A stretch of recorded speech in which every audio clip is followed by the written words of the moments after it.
Napaka-exciting na naman ng mga balita dahil mayroon na namang napansin na bagong talento. Tungkol ito sa dalawang rising stars na sina Shaina Nitura at Maddie Madayag at ang posibilidad nilang makasama sa national team, ang Alas Pilipinas. Dahil sa pambihirang pinakitang performance ng mga bituing ito, kaya Alas Pilipinas, kinakailangan ang kanilang serbisyo. But wait, asan na si Dongalio? Bakit di siya naimbitahan ngayon? Pero bago pa man ang lahat, kung hindi ka pa nakapag-subscribe, please like and subscribe at pakispike na rin sa bell button para lagi kang updated sa mga volleyball ganap. Una, si Shaina Nitura, ang Adamson University Phenom. Siya ay talagang nagpakitang gilas sa UAAP at iniwan ang lahat na speechless sa kanyang incredible scoring. Ang kanyang electrifying performances ang nagbigay sa kanya ng isang maswerteng spot sa 33 Women's Alas Pilipinas Training Pool wishlist. At napakalaking bagay ito. Ibig sabihin, nakikita ni Coach George De Brito ang kanyang potensyal na maging isang future national team player. Bagamat hindi pa sigurado ang pagpasok sa final roster, ang pagsali lang sa training pool ay isang malaking achievement na. Nakakasama niya ang mga best players, natututo sa mga top coaches, at pinatutunayan niya na handa na siyang makipagkompetensya sa pinakamataas na level. Ngayon naman, pag-usapan natin si Maddie Madayag, isa pang may pambihirang talento. Nasa radar day ni Coach De Brito ang pangalan ni Maddie, pero medyo iba ang sitwasyon niya.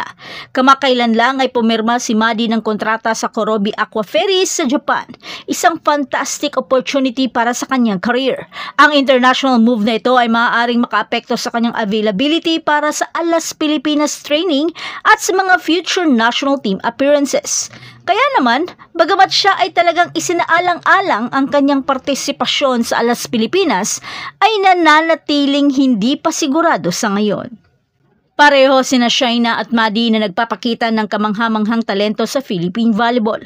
Ang kanilang mga journey ay inspiring, nagpapakita ng dedikasyon at sipag. Pasok man sila sa final Alas Pilipinas Cut o hindi, maliwanag na ang kanilang kinabukasan. Kaya subaybayan natin ang kanilang mga career.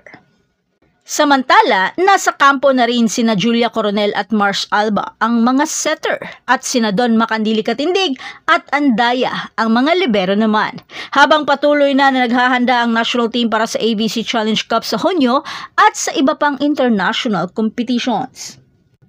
Umaasa na rin si De Brito na makakasama niya ang iba pang mga UAAP at PVL stars sa mga susunod na araw at linggo. Ano sa tingin niyo? Makakasama kaya sina Shaina at Maddie sa national team? Pero may napansin naman ako. Pero sa akin lang naman ito. Noon ay hindi natuloy si Dongalio dahil sa injury. Pero sana ay kunin rin ito dahil isa rin ito sa pwedeng mag-angat sa Alas Pilipinas sa mga future match. Pero gayon pa man, let's support our Philippine Women's National Volleyball Team. Kayo, i-share nyo naman ang inyong prediction sa comment section. At huwag kalimutan mag-like at mag-subscribe para sa mas maraming volleyball updates. Walang tatawa. Ay. Ano mo ng dolphin lang?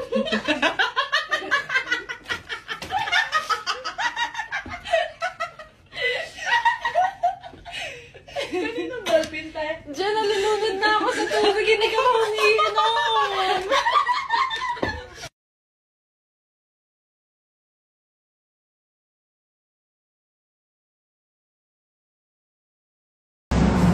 Ano? Ano? Ano?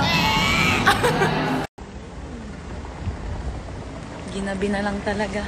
Lakad pa din. Bakit ka dyan nakahawak?